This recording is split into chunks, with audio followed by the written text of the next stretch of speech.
जय गुरुदेव। जय गुरुदेव। नाम किसका? प्रभु का पावन नाम।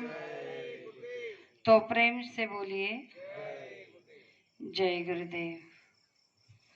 सबसे पहले योग परिवर्तक परम संत बाबा जय गुरुदेव जी महाराज, इनके चरणों में अरबों खरबों प्रणाम। ईश्वर भगवान और उनकी दृश्य अदृश्य शक्तियों को कोटि कोटि प्रणाम। आदरणीय अन्ना जी और दादाजी, इनको भी मेरा प्रेम पूर्वक जय गुरुदेव। साथ ही साथ यहाँ पर उपस्थित खरदे गांव के सभी माता पिता भाई बहनों को और दूर दराज से आए हुए सभी माता पिता भाई बहनों को बड़े प्रेम के साथ जय गुरुदेव। जय गुरुदेव।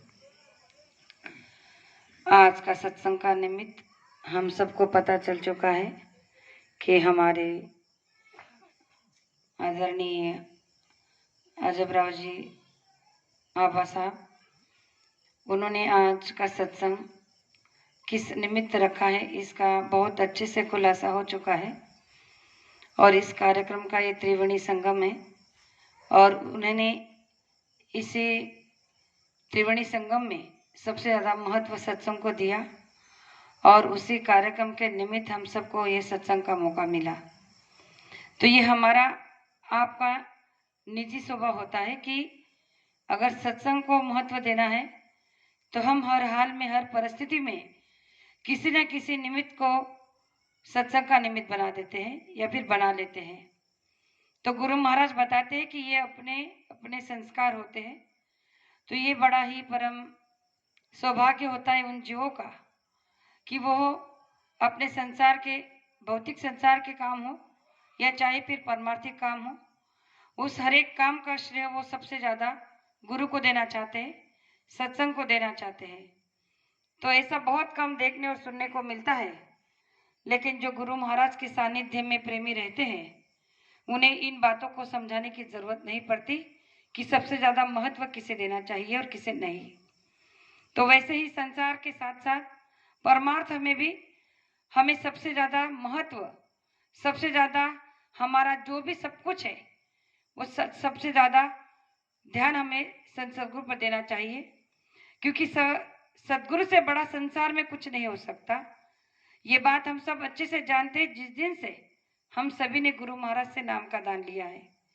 और इसीलिए कहा जाता है शास्त्रों में, वेदों में, पुराणों में कि सबसे ऊंचा दर्जा, सबसे ऊंचा स्थान अगर संसार में किसी का होगा तो वो होगा हमारे संत सदगुरु का।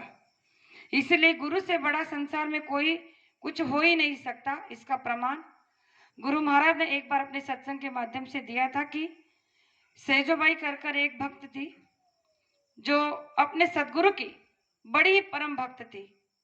वो दिन रात उठते बैठते सोते जाते, उसके मुखारबिंद में अपने दिल मन मस्तक में केवल अपने गुरु के प्रति ही निष्ठा रहती थी, गुरु को पूरी तरह से समर्पित हो चुकी थी।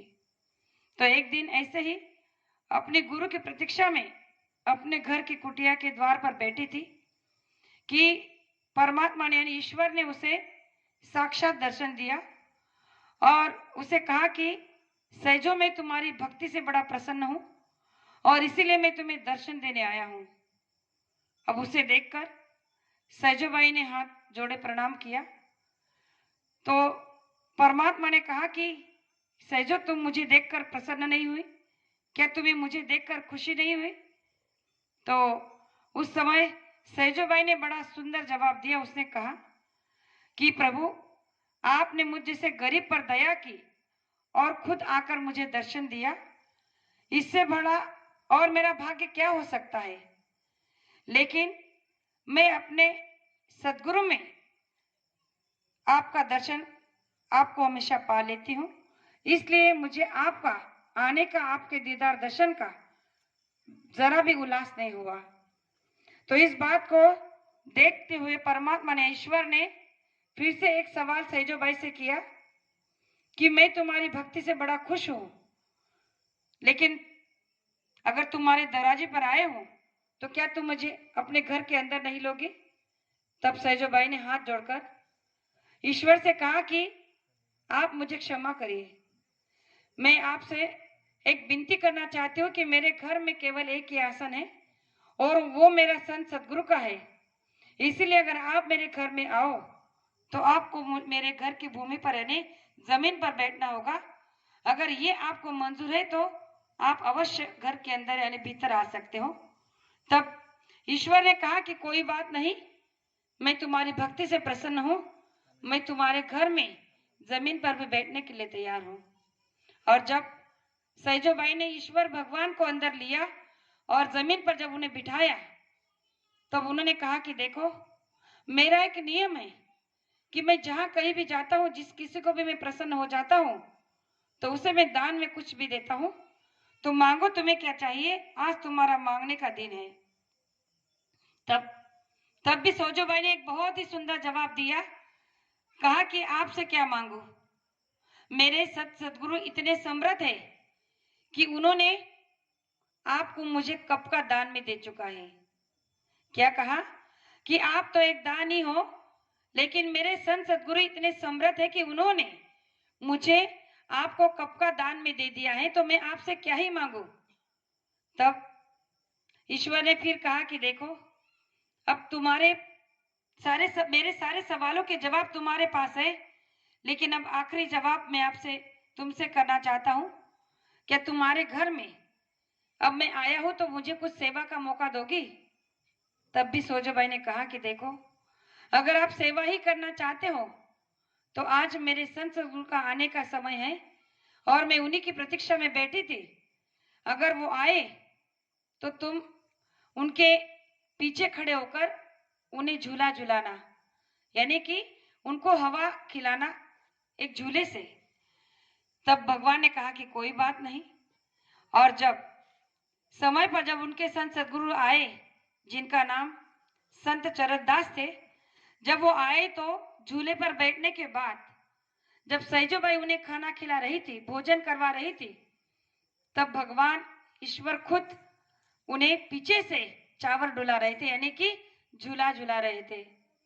तो गुरु महाराज ने इस भक्ति का प्रमाण देते हुए हमें बताया है कि आपकी भक्ति अगर चाहिए तो अपने गुरु के प्रति इस तरह चाहिए कि आपकी निष्ठा, आपका प्रेम, आपका समर्पण पूरे के पूरा आपके गुरु के चरणों में गुरु के लिए होना चाहिए, ना कि किसी और के लिए। लेकिन आज हमारी भक्ति हम देख रहे हैं कि कितनी और किस तरह से हो रही है। आज हमने गुरु महाराज से पता नहीं किन किन प्रेमियों ने 30, 40, 50, 60 वर्ष या फिर उससे भी ज्यादा प्रेमियों ने गुरु महाराज से नाम का दान लिया है, और मुझे तो केवल 20 साल हुआ है। लेकिन इस 20 साल के अनुभव में मैंने गुरु के महत्व को जानने की कोशिश की है, पूरी तरह से जाना है। इस